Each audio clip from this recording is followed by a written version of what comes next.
Income tax के छापों को लेकर भी बहुत ज्यादा यूपी में इन दिनों सरगर्मी है। आज सुबह नोएडा, आगरा और दिल्ली में एक बड़े बिल्डर के ठिकानों पर इनकम टैक्स की छापेमारी हुई। खास बात यह है कि पिछले छापों की तरह इस बार भी जिनके घर और दफ्तरों में केंद्रीय एजेंसी के अफसर पहुंचे वो अखिलेश यादव यानी समाजवादी पार्टी के मुखिया के बेहद करीबियों में माने जाते हैं। मेरे सहयोगी वरुण जैन और ओम प्रकाश तिवारी की ये रिपोर्ट देखिए।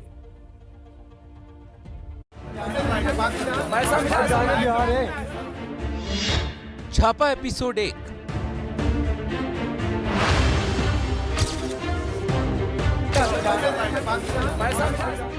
छापा एपिसोड 2।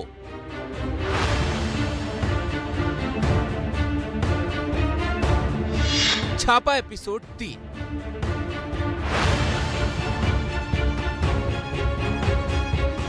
नोएडा के सेक्टर 126 स्थित ACE ग्रुप पर इनकम टैक्स की छापेमारी जारी है।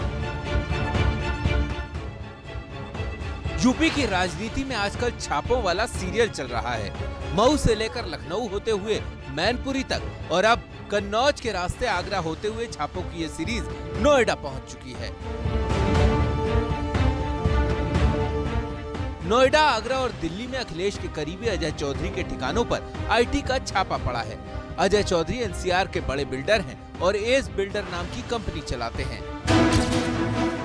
इनकम टैक्स विभाग ने सुबह सुबह ही दिल्ली, नोएडा और आगरा में अजय चौधरी से जुड़े ठिकानों पर रेड डाली। आयकर विभाग को शक है कि उन्होंने 100 करोड़ रुपए की टैक्स चोरी की है।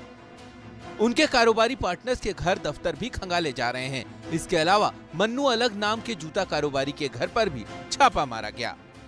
बिल्डर अजय चौधरी और आयकर विभाग दोनों का आपस में पुराना गहरा नाता है। बीते सालों के दौरान आयकर विभाग कम से कम 4 बार अजय चौधरी पर छापेमारी कर चुका है, लेकिन इस बार आयकर विभाग को तलाश है उन अदद दस्तावेजों की जिसके सहारे कर चोरी के साथ साथ उसके पॉलिटिकल आकाओं का भी पता चल सके।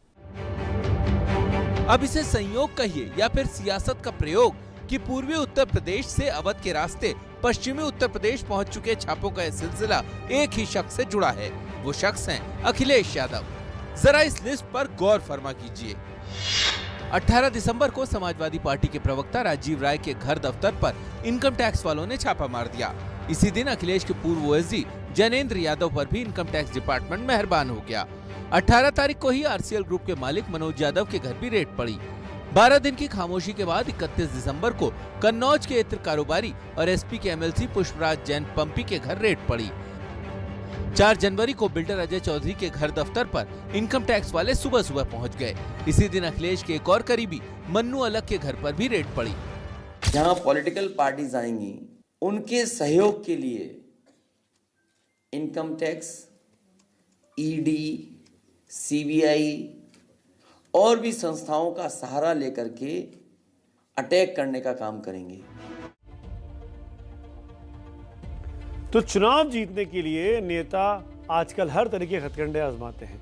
इसमें जनता के लिए अपनी विकासवादी छवि भी पेश की जाती है, तो विरोधियों की शख्सियत को कटघरे में भी खड़ा किया जाता है ताकि उनको छोटा किया जा सके, बौना किया जा सके।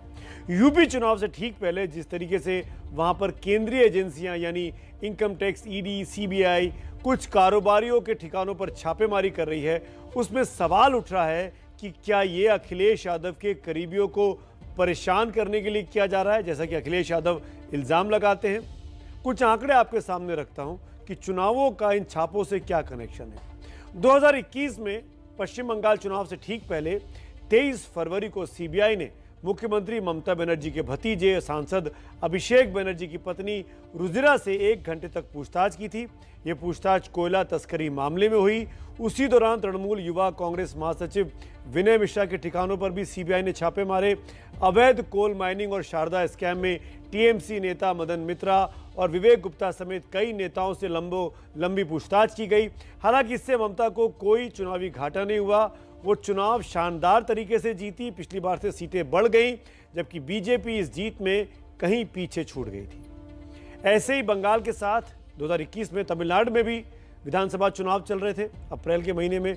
वहां भी चुनाव के कुछ दिनों पहले ही डीएमके नेता MK स्टालिन की बेटी और दामाद के घरों पर इनकम टैक्स के छापे पड़े थे, याद होगा आपको। आईटी विभाग को भारी मात्रा में कैश होने की सूचना दी गई थी। उस चुनाव में स्टालिन की पार्टी चुनाव जीती थी, स्टालिन मुख्यमंत्री बन गए, जबकि उनके घर पे छापेमारी हुई, यानी उनको लोगों की हमदर्दी मिली, सिंपैथी मिली और बीजेपी की अगुवाई वाला एनडीए चुनाव में पिछड़ गया, हार गया। बंगाल और तमिलनाडु के साथ ही केरल में भी चुनाव हुए थे। वहां अगस्त 2020 में मनी लॉन्ड्रिंग केस में सीपीएम के प्रदेश सचिव के बेटे को ईडी ने गिरफ्तार किया था। ईडी ने गोल्ड स्मगलिंग केस में मुख्यमंत्री पी विजयन के प्रिंसिपल सेक्रेटरी को भी, आपको याद होगा, गिरफ्तार किया था। लेकिन चुनाव हुआ तो नतीजा लेफ्ट फ्रंट के पक्ष में ही आया, यानी छापों से जिनके घर छापे पड़ रहे हैं उनको सिंपैथी मिली। कम से कम 21 के चुनाव में यह दिखा। और चुनाव से ठीक पहले पड़ने वाले इन छापों से सियासत का जुड़ना तो लाजमी है और वो इस बार भी हो रहा है। लेकिन चुनाव भी जंग की तरह है, इसमें साम दाम दंड भेद सब कुछ आजमाया जाता है। इसीलिए हम कह रहे हैं कि इन छापों का सियासी और चुनावी कनेक्शन होता है, पर सियासी फायदा कितना मिलेगा इसकी कोई गारंटी नहीं है।